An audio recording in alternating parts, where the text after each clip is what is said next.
A lot of people have been asking me, would I buy Fae Farm? And my answer to that is simply, now before I get into this video, I want to say a special thank you to the devs, Phoenix Labs, for sending me a key so I could check out this game early. And I've been waiting for this game for a while, and so I appreciate it. Thank you very much for sending me a key so that I can check it out and show it off to my audience early. They're promoting this as a cozy farm life RPG game, and it is going to be the most expensive cozy life or cozy game of 2023, with the price coming in at $39.99 USD for the standard edition and $59.99 for the deluxe edition. You can get it on Steam and on Nintendo Switch. Now, the difference between the two is standard edition just gives you the base game, and the deluxe version gives you the base game with DLC to go along with it. The DLC has 2 expansions for the game coming out between December 2023 and June 2024, with obviously some cosmetics to go with it as well. Now, with the DLC, I'll kind of touch about this later on, but just note that there is 2 different price points. But as of right now, of the recording of this video, there is only one price point and only one available version of the game on Nintendo Switch. Coming into this game, I want to say that I am holding high standards, since it is, like I said, one of the most expensive cozy games of 2023. Fae Farm looks very, very good. It visually is pleasing. I like the graphics in it. The art style looks wonderful. The colors just pop, and it all looks so good.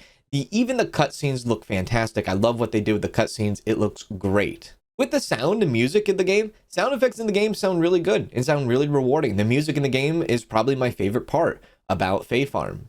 Now, before I get into the rest of this video, I will say it's probably going to be a little bit of a lengthy one, because I do want to go over a few things that I went over or that I did in my live stream. I have a 5-hour gameplay, just raw footage of me playing and streaming the game of Fae Farm. I will leave a link down in the comment section below if you want to check that out, but I'll be going over that today. Fae Farm is marketing as a cozy farm RPG that you could play with up to 4 players, so you could play co-op with this game. In order to play co-op, though, you have to create a Phoenix Lab account, which is the first thing the game tells you and asks you if that's something you would like to do if you want to play multiplayer. Of course, if you want to play solo, you do not have to make a Phoenix Lab account, and you can just ignore that and skip by past it. Now, at the start of the game, you can go ahead and name your world anything you want, which is really cool. You get to name it, and then eventually, if you play co-op, if you want to play co-op, I guess the name world will show up to your friends and they can join your world. Immediately, there's a lot of customization options for your character. You can go into the eyebrows, the body type, the pronouns, the hairstyles, but you cannot really go into the outfits, at least with the build that we have here before release. After you're done making your character, you get set up into a cutscene, which is not narrated. There is no voice acting in this game at all. So you have to go ahead and read the dialogue for yourself. But again, the cutscenes look very well. They look beautiful. Like I said, one of my favorite, that with the music in this game, it's really, really cool. And I love to see it. I just wish there was probably, like, I don't know, maybe a little bit of a narrator to kind of set the mood. As soon as you get to the town of Azoria, you quickly learn that you do not get to name your character. After you created your character, it seems to be that you don't get to name your character, and that is somehow left out. So already I'm feeling disconnected from my character, that I don't get to roleplay as I was expecting. Instead, the game goes ahead and uses your Steam name account. That is your name, and that is what all the villagers will call you, is by your Steam name. Now, I'm assuming on Nintendo Switch it's the same thing, where they will just call you by your Nintendo Switch account name as well. My goodness, look at what the tide brought in. Are you okay? Your name is Kanzalone. Oh, I guess they take it straight from your Steam name. Interesting. Now, I did learn during the recording of this video that if you make a Phoenix Lab account, you can change your name and make any name you want. But you shouldn't have to make a Phoenix Lab account just to be able to name your character, especially for the people out there that want to play this game solo. You should be able to make your character's name however you want without having to create another account for another company. With that being said, creating an account, we're not playing an MMO here. We're simply just playing a 4-player co-op game and or a solo game. Also, with Fae Farm and its dialogue, you will not see any character portraits at any dialogue box, so you get no character portraits and you get no voice acting at all. Not that voice acting is ever a big deal. I personally don't mind if there's voice acting or not, but at least, you know, in some farming games, you do at least get a portrait to see the character's face and see their, you know, have that little emotion with them as well. The town center in this game is probably one of the most hollow town centers I've ever been in any RPG life game, or farm life sim, I should say, as well. there is no connection to anything in town center, and I will go over that here shortly. After, like, this looks really cool. Like, this is like a town center for sure. Yeah, absolutely. I really do. I really want to talk with them, but I'll go to the homestead first. As soon as you get to your farm, you really start to notice that this game is really tailored to the controller, and that some keybinds with the keyboard and mouse are very awkward. Some of the keys that they ask you to do certain actions is very awkward. Now, myself, I don't really mind that. I can adjust always and just plug in a controller, no big deal. Now, one thing about this game is that it really loves the word cozy, and they really use cozy a lot. The word cozy you will see described as everything, and even become part of a mission quest in the first couple of chapters here in the game. They are wanting to let you know that you are playing a cozy game to some degree, and that in your house with furniture, there are things called cozy furnitures. There's nothing that's just called furniture, it's just cozy furniture, and with that comes different abilities that you can gain for yourself by placing cozy furniture in your house. So like I said earlier, you do not get to name your character, but the game gives you a choice to name your ranch. So you can name your house, and you can name your world, and you cannot name your character. I don't know why. Fae Farm has an interesting building technique that they're going on here. You can only build and place certain items like crafting benches, furnaces, campfires in specific zones. You cannot place them freely on your farm. They have to be in specific zones. And just like in your house, you cannot place any of that stuff in your house. You have to have certain furniture for your house and certain items and equipment outside. So you have zones that you can work in. You can't place them freely within your farm. A lot of games have their own approach to fishing, and in Fae Farm, fishing can be a very much of a long process and might be hard for some players to actually reel in the fish. Now, the way fishing works in Fae Farm is that you have to cast your line out, and then you must jiggle your bobber for the fish to get their attention. And once you get their attention, you must jiggle your bobber again so that they will come and bite your bait. Now, once they bite your bait, you must then reel in the fish by not breaking your line. You must wait until the fish is tired. Once the fish is tired, you reel him in, and then he fights back, just so as long that the white line on your casting does not turn red and fully break. Okay. Jiggle the lure. Okay, okay. Got to learn a whole new fishing mechanic here. Okay. Okay. Okay. Okay. All right. All right, I think I understand. Okay, I think I understand now. Yeah.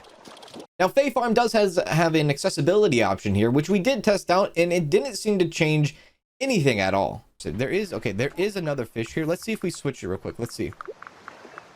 So accessibility, simple fishing. Okay, there is a fish right here. Let's see simple fishing. Jiggle. Come on. Jiggle. Okay, he's got it. Okay.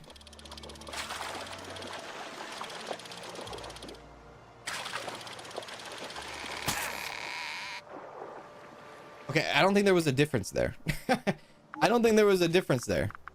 The fishing in this game, it feels like you have to be very, very patient, and it takes a long time to actually just get one fish.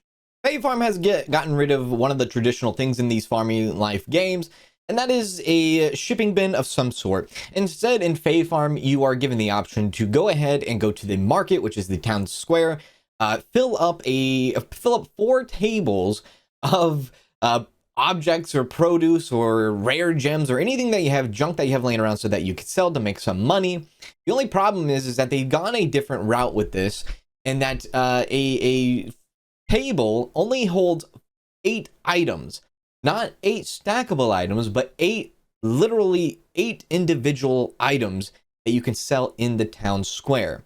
So since there's 4 and there's 8 on each table, that makes 32. Now, I don't know why they limit the player, but right now they are seeming to limit the player by selling things in the town square. Of course, you can change that by later on getting a vegetable stand from Pearl. She will give you a little stand that you can have on your farm. But again, even that stand comes with 8 slots and you can only put 1 item per slot.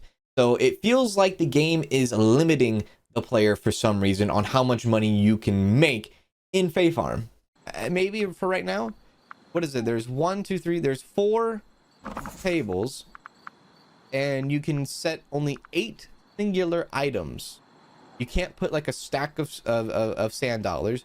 You can't put a stack of moths. You can only have a singular item on the table. So that would mean, what is that? You can only put 32 items. You can only sell 32 items at a time. So that's an interesting take. I wonder if that will change or not. Chapter 2. Holy crap, we're on chapter 2 already. A thorny problem. Before you know it, you're on your second day on the island and you're already on chapter 2 of this story. Now, I don't know how this is going to be and how long this story will be, but with an RPG-like game, there has to be quests, right? There has to be quests, there has to be skills, and your player does have skills. But the one thing about this game is the game never talks about the skills that you have. You never learn what the skills do or why you have them or if they help you at any at all. My lord, that was hard to say. But with that being said, you have to investigate yourself on what these skills do. You can look at the skills through the menu and read through and see how they affect you when you level them up. Now, before you know it, on day 2, multiplayer is officially open. You have a clock, you have a date, and now they will tell you how you can play with your friends, because I feel like that is one of the most important things about Fae Farm is the co-op. Holy moly. Okay, so, all right, multiplayer is open. All right, so you cannot do multiplayer until you get past your first day and get all the stuff. Makes sense. So I am interested in this. I am just interested to see what they have to say. So it says, my fellow Fae Farmer, did you know your friends can join you in the wonderful world you've created? All you have to do is press... Okay, that's on the Switch. To open the main menu and select multiplayer to begin. You can then invite your friends to your online game. Or if you would rather host a local game, ask each of your friends to go to the title screen and join the world. Now, I talked earlier about how the town center was hollow, and I will show you what I mean by that. Every NPC that you see in the town plaza, just about, there's market stalls that you have in there where you can buy items. Now, the majority and every single vendor that you have in the town plaza sells cosmetics to some degree. There are some that don't, but cosmetics are very, very important in this game. One thing I like to note is when you are going throughout the world, you find a bunch of recipes that give you crafting recipes that give you cosmetics. It was cool the first few times, but after a while, they're just littered everywhere and the magic just doesn't feel the same anymore, and it just kind of feels like a chore picking up litter off the ground to get a barrel or something. So yeah. But with these NPCs that run these stalls in the town plaza, there is no time frame with them for to be there. They can be there any time of the day, 24 hours a day. They are there until midnight, until you can pass out or go to bed, and that's pretty much all that they have to offer. Is just cosmetics and whatever they're selling at that time. Now, their dialogue is very, very, very limited, and all of them do say the same things over and over and over, which just makes them feel like bots to me. There's no real connection to these villagers that actually sell you important things that you need for your farm, so they're kind of just there as a placeholder, it feels like. Spring forage is the tastiest. I was looking forward to picking huckleberries all winter. It feels so good when the weather gets warmer. Let's open up your shop, shall we? Ah, very well. So you have a lot of different things here. Looks like you have a lot of what seems to be... What are these? All new entries that were happening here? All seems to be furniture items. Is that right? Inventory upgrade there. Okay. Good for you on coming to Azoria. It must have been quite the journey. Goodbye. Now let's actually throw some stuff on here, maybe? No, we're fine. This is Millie. Oh, look at Millie. Sells clothing and accessories to beautify Azorians. Ingredients. Good for you on coming to Azoria. It must have been quite the journey. Spring forage is the tastiest. I was looking forward to picking huckleberries all winter. That's exactly what guy just said. And you sell nothing but Carl's Comfy Creations. all wallpapers and stuff. Okay. Before you arrived, it had been a long time since we had a new face in Azoria. Very well. I will talk to Holly. Sells vegetable seeds to plant on your farm. Before you arrived, it had been a long time since we had a new face in Azoria. I'm looking forward to planting my spring crops. Sugar peas, here we come. And then we have Aspen, town carpenter and building advisor. Hello. I'm looking forward to planting my spring crops. Sugar peas, here we come. Like I said, everybody is saying the same thing, just in a different way. Hello. A jolly chef who cooks with his heart. Spring forage is the tastiest. I was looking forward to picking huckleberries all winter. Oh my god. Stop it. Somebody come up with something original. So a lot of recycled dialogue just makes the game stale and kind of boring and doesn't really feel very immersed into an RPG life sim.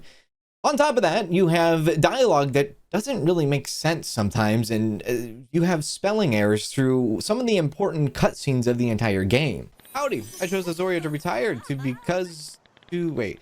I chose Azoria to retire to because I chose Azoria to retire to because I don't think that's right. I chose Azoria to retire to because of the island's mysteries. Oh. Alaric and I met where the thorns were the thickest. He presented me with the oddest magical staff I've ever witnessed. But looks can be deceiving. And yes, looks can be deceiving.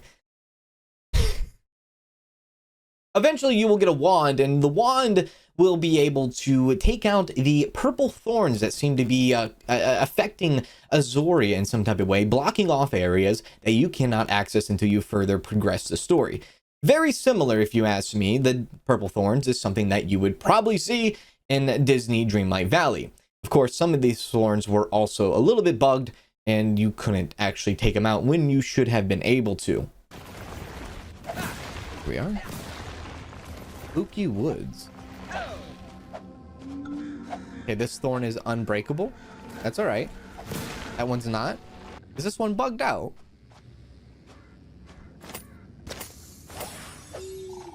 Okay, that one might be bugged out. Now, one thing about Fae Farm is that you can actually have a marriage. You could be married. You can choose to be married. You don't have to be married. And there is about, I would say, roughly around 25-ish NPCs in the game off the top of my head. But you can only, with the base game, marry up to 6 characters. You can have 3 fairies and 3 humans. Now, I say base game because I believe, let me see here. So it says here that there will be 2 editions on Steam, the standard edition for $40 and the deluxe edition for $60. Which version, as of right now, only has $60.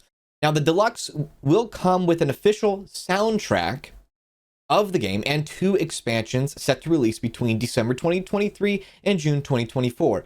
Expansions are set to include more NPCs, more romanceable partners, more creatures, more stories, and more magic. So that means if you want to have more NPCs in your game, or if you want to have more marriage candidates, you're going to have to cough up the money and pay for this DLC or pay the deluxe version. Also, that I would like to note is I wonder if in the game, if you do play co-op, will the people that are playing co-op with you be able to marry others as well? If they are able to marry others as well, that means if you're playing 4 players, 3 and all 4 of you wanted to marry a fairy, or all 4 of you wanted to marry a human, that is not possible. There will only be 3 fairies and 3 humans, and then we'll see what happens when they do drop the DLC, hopefully at the end of the year, but maybe probably most likely next year. One thing about Fae Farm that I don't like also is the fact that there is no relationship progression meter. You don't get to see your progression meter in a bar. You don't get to see it in hearts or anything like that. All you see it is as a title. So under your characters or other characters or NPCs names, you will see that you are strangers, you are acquaintances, you are friends, and things like that. There is no progression meter at all, which I found pretty strange. Zito. Zito? Romanceable characters. Argyle. Gallon. Jack. Namashal. Pepper. and Pyrrha. Oh, these are it. So there's only 6 romanceable characters. This is all that you can romance. I guess these are all your marriage candidates. Honestly, I thought there would have been more, but that's all right, I guess. So what? There's like 2 fairies. No, 3 fairies. 3 fairies. 3 humans. 3 fairies, 3 humans. That's what we have here. Also, in my 5-hour gameplay of Fae Farm, I found myself on my first ever NPC birthday, and that was Eddie the Mariner.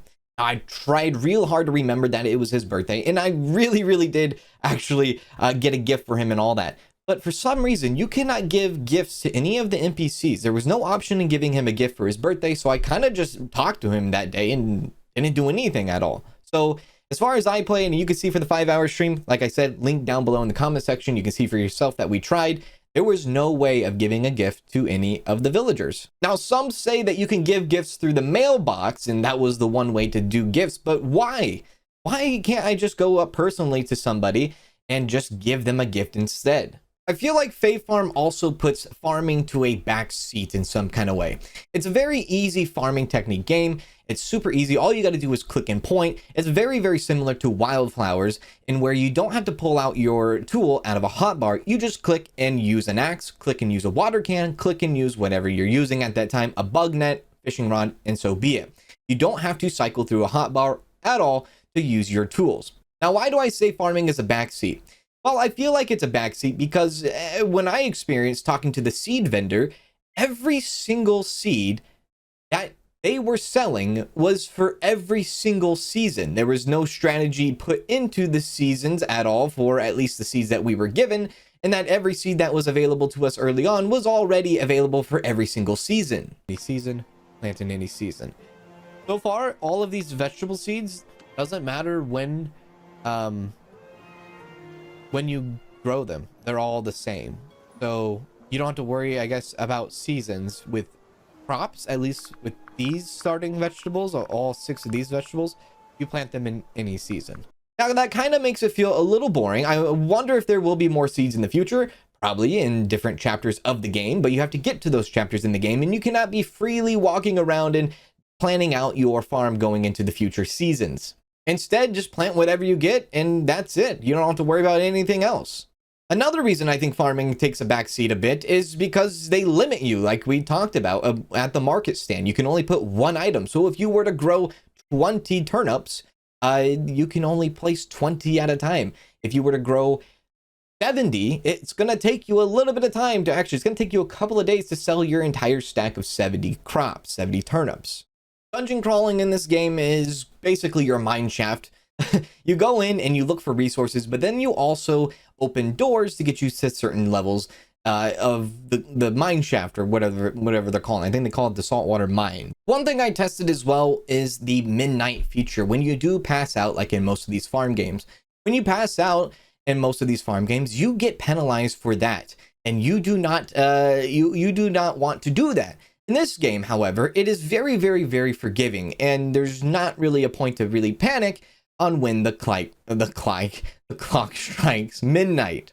The game gives you 1 hour in advance that you need to be home, which isn't enough time. If you're in the middle of the mines, you're not going to have enough time to go back from the mines all the way back home if you don't have a fast travel system. So 1 hour, I feel like, is not enough time. They should give you a 2-hour warning. Since you do pass out at midnight, maybe give us a warning at 10 p.m. instead of 11 p.m. But like I said, there's no penalty for passing out in the mine, so just honestly stay there till you pass out, get teleported back home, and that's it. We're gonna get past. I'm assuming we're gonna pass out. Hopefully we don't lose our stuff in here, but we'll have to see. Here we go. Oh, is that, what is that? Topaz? Here we go. Okay, so it takes you straight to, I guess, home. No penalty?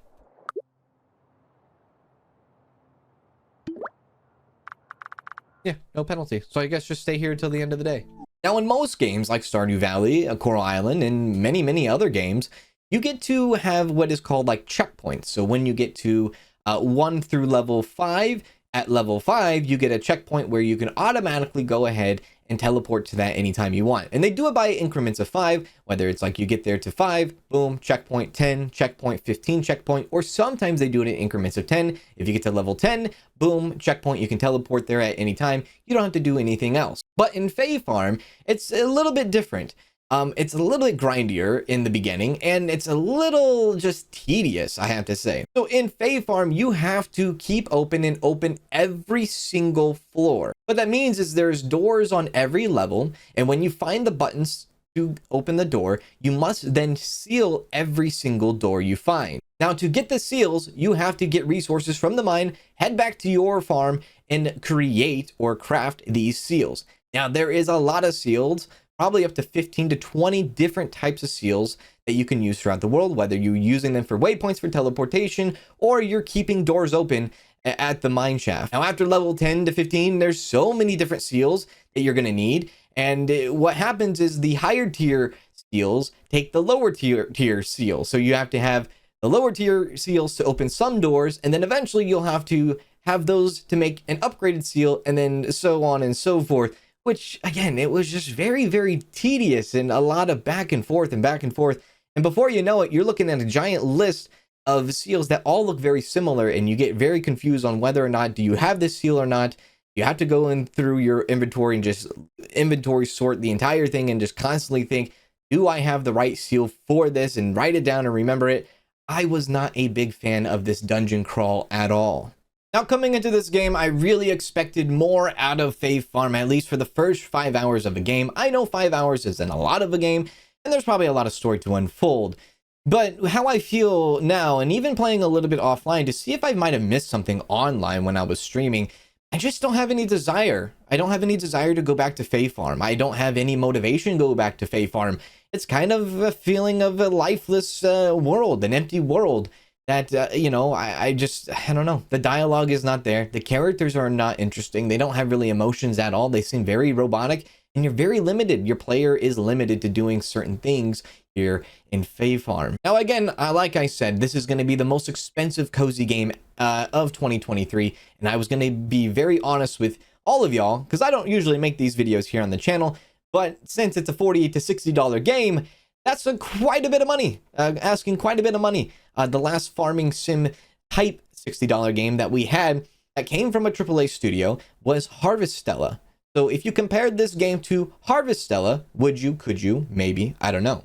With $40 to $60, you can go pick up 2 copies of Wildflower, multiple copies of Stardew Valley. You can pick up Sunhaven. You can pick up all different kinds of games instead and get your full-on RPG-like feeling life sim out of these games, because I don't know, this one is feeling like a very much more linear experience, and I just really honestly don't have any urge to play more of it, which I don't say that about a lot of games. So I guess the big question is, would I buy Fae Farm? And